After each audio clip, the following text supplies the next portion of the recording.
ଧ୍ରୁବଙ୍କ ପିତାମାତାଙ୍କ ନାମ କ'ଣ ଥିଲା?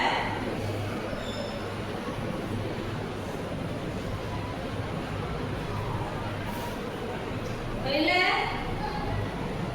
ଧ୍ରୁବ କେତେ ବର୍ଷରେ ତପସ୍ୟା କରିବାକୁ ବଣକୁ ଯାଇଥିଲେ? ଧ୍ରୁବ କେତେ ବର୍ଷ ବୟସରେ ତପସ୍ୟା କରିବା ପାଇଁ ବଣକୁ ଯାଇଥିଲେ? ପଛରେ ଉତ୍ତର ଲେଖି ଆଗେ ପ୍ରଶ୍ନ ଲେଖିବେ। 3 ନମ୍ବର ଧ୍ରୁବଙ୍କ ଭାଇଙ୍କ ନାମ କ'ଣ ଥିଲା? ଧ୍ରୁବଙ୍କର ଭାଇଙ୍କର ନାମ କ'ଣ ଥିଲା?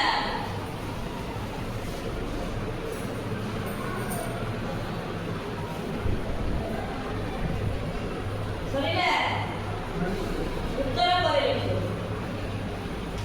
ଧ୍ରୁବଙ୍କୁ ନାରଦ କ'ଣ ମନ୍ତ୍ର ଦେଲେ? ଧ୍ରୁବଙ୍କୁ ନାରଦ କ'ଣ ମନ୍ତ୍ର ଦେଲେ?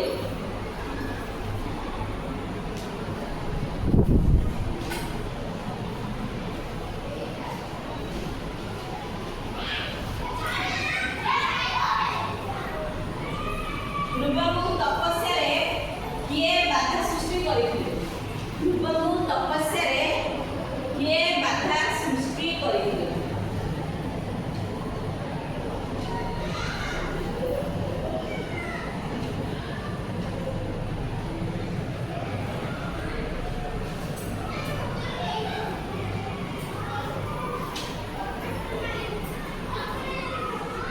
ତାପରେ ପ୍ରଶ୍ନ ଧ୍ରୁବ ଯେଉଁ ତପସ୍ୟା କରିଥିଲେ ଲେଖ ଧ୍ରୁବଙ୍କ ତପସ୍ୟାରେ କିଏ ସନ୍ତୁଷ୍ଟ ହୋଇଥିଲେ?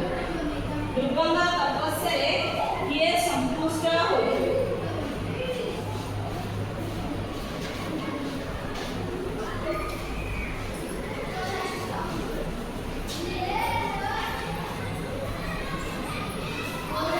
ଧ୍ରୁବଙ୍କୁ ଭଗବାନ ବିଷ୍ଣୁ କ'ଣ କହିଥିଲେ?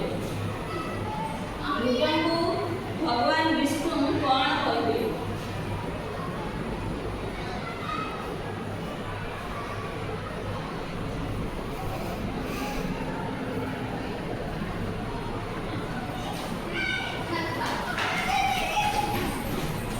ଭଗବାନଙ୍କୁ ଧ୍ରୁବ କ'ଣ ଉତ୍ତର ଦେଲେ?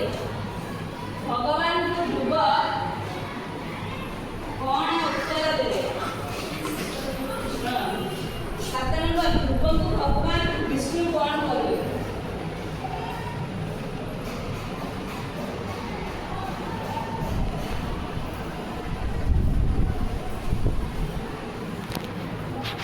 ଆଠ ନମ୍ବର ଥିଲା ଧ୍ରୁବ ଭଗବାନଙ୍କୁ କ'ଣ ଉତ୍ତର ଦେଲେ? ସରିଲା?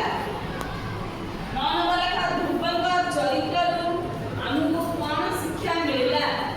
ଧ୍ରୁବଙ୍କ ଚରିତ୍ରରୁ ଆମକୁ କ'ଣ ଶିକ୍ଷା ମିଳିଲା?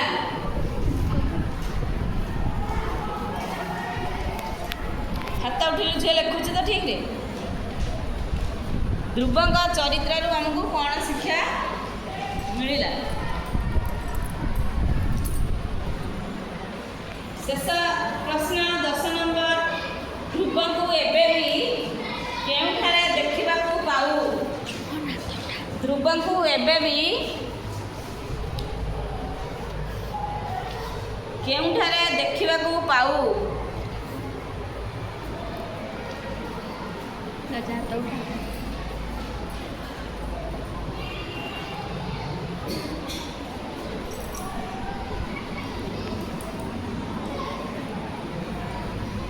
ଧ୍ରୁବଙ୍କୁ ଏବେ ବି 10ଟି ପ୍ରଶ୍ନ ପାଇଁ 10 ମିନିଟ୍ 10ଟି ପ୍ରଶ୍ନ ପାଇଁ 10 ମିନିଟ୍ ଏବେ ଉତ୍ତର ଲେଖିକି ଦିଅ।